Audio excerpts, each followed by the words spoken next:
يسعد أوقاتكم يا كوافيريين المستقبل. معكم أنا المستشارة يسرى من يسرى أونلاين إليجانس. إذا كنت بعدك بأول الطريق لعالم التلوين، هيدا الفيديو معمول خصيصاً إلك. بدي أعطيك أساسيات لو عرفتها من البداية رح تبدع بشغلك. هل بتعرف شو يعني المسامية؟ اليوم الموضوع عن المسامية وأخطاء بودرة الماش واستخدام جهاز الحرارة، ويلا نبلش. يا كوافير المستقبل، لازم تعرف شغلة اسمها المسامية الشعر. يعني المسام هي الفتحات الصغيرة الموجودة بسطح الشعرة يلي بتحدد لك قديش الشعرة قادرة تمتص اللون وتحتفظ فيه. في شعر بيمتص الألوان بسرعة وفي شعر بياخد وقت، وهيدا بيغير كل النتيجة. كيف نعرف المسامية؟ بنعمل اختبار كتير بسيط. بناخد خصلة صغيرة بنبللها بالمي وبنشوف كيف امتصت. إذا شربت المي بسرعة يعني مساميتها عالية، إذا أخدت وقت يعني مساميتها متوسطة، وإذا المي بقيت على السطح يعني مساميتها منخفضة. ليه هالشي مهم؟ لأنه الشعر العالي المسامية بيمسك اللون بسرعة بس بيبهت بسرعة، والشعر المنخفض المسامية بياخد وقت ليمسك اللون بس النتيجة بتضل ثابتة. كيف منعدل التركيبة؟ إذا المسامية عالية منخفف الأكسجين وبنستعمل برايمر ليساوي سطح حماية. إذا المسامية منخفضة بنشتغل بوقت أطول وبنوزع اللون منيح. إذا المسامية متوسطة بنشتغل عادي بس منراقب كل الوقت. فهم المسامية هو سر النتيجة المتجانسة، وبيفرق بين الكوافير الجديد وكوافير البروفيشنال. خليني أخبركم عن أخطاء كتير الكولوريست بيعملوها. هو إنه بيخلطوا نوعين بودرة ماش مع بعض ليفتحوا أسرع أو يعملوا نتيجة أقوى، بس هيدا أكبر غلط وبيعرض المسامية الشعر لمشاكل ما بتتعالج بسهولة. نحن فينا نخلط الصبغات مع بعض نعم، ولكن بودرة الماش لا.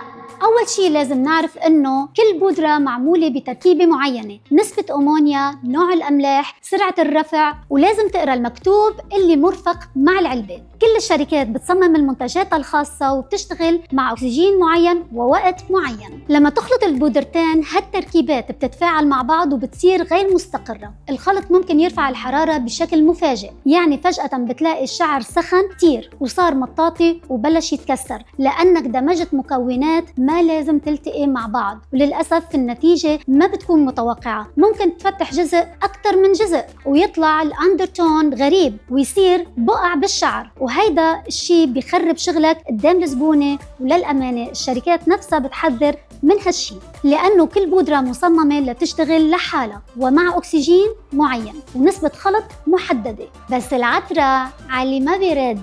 فالنصيحة للكوافير الجديد، اختار بودرة ماش وحدة اشتغل فيها صح وراقب الشعر. نصيحة أهم مهارة لازم يتعلمها الكولوريست الجديد هي يعرف متى يوقف أثناء التفتيح. التفتيح قرار الشعر، وكل دقيقة زيادة ممكن تدمر الشعرة. أول علامة لازم تنتبه لها هي الحرارة. إذا حسيت إنه الخصلة عم تسخن أكثر من الطبيعي هيدا إنذار. السخونة الزايدة بتدل إنه الشعر عم يتفاعل بسرعة وعم يضعف من جوا. تاني علامة وهي المطاطية. إذا مسكت الخصلة ومدت معك أو عم تلزق بإيدك لازم توقف فوراً وتغسل الشعر. هذا بيعني إنه الروابط عم تتكسر. ثالثاً الملمس. لو صار الشعر خشن زيادة أو عم يتفتت بين إيديك أو الأطراف عم تتقصف، هيدا الشعر عم بيصرخ انقذني. رابعاً اللون وصل لحد معين وما عم يتغير. أوقات الشعر بيوقف عن التفتيح مهما تركته. هون الاستمرار ما بيعطيك درجة أفتح، بالعكس بيعطي ضرر أكثر.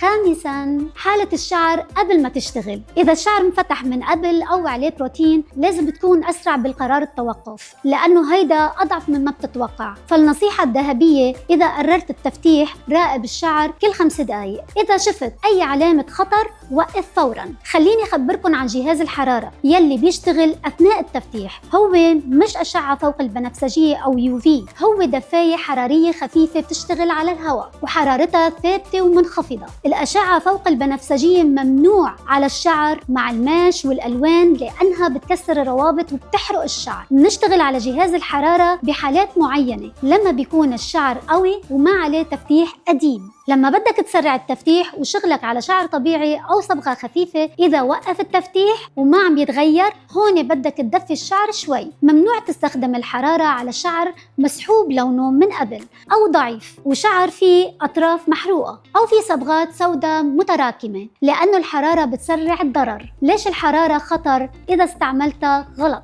لأنه الحرارة بتسرع التفاعل الكيميائي، بترفع الحرارة وبتكسر الروابط أسرع وبتخلي الشعر يصير مطاطي. يعني الحرارة لازم تكون أداة مساعدة مش وسيلة أساسية. الحرارة خيار مش قاعدة. شو مدة المسموح فيها؟ من 5 دقايق ل10 دقايق فقط، وبحرارة منخفضة جدا، وبعدها بنستغني عن الجهاز ومنراقب الشعر وبنرجع منكمل بدون حرارة. هيدي كانت أهم التقنيات لليوم للحفاظ على مسامية الشعر وسلامتها. إن شاء الله تكون وضحت الصورة لكل كوافير جديد عم بيطور حاله. إذا حابين تتدربوا على التطبيق العملي فيكم تدخلوا على صفحة القناة تختاروا أي فيديو ممكن يفيدكم. ما تنسوا تشتركوا بالقناة وتعملوا لايك وشير للفيديو. كنت أنا معكم يسرا من يسرا أونلاين إليجانس.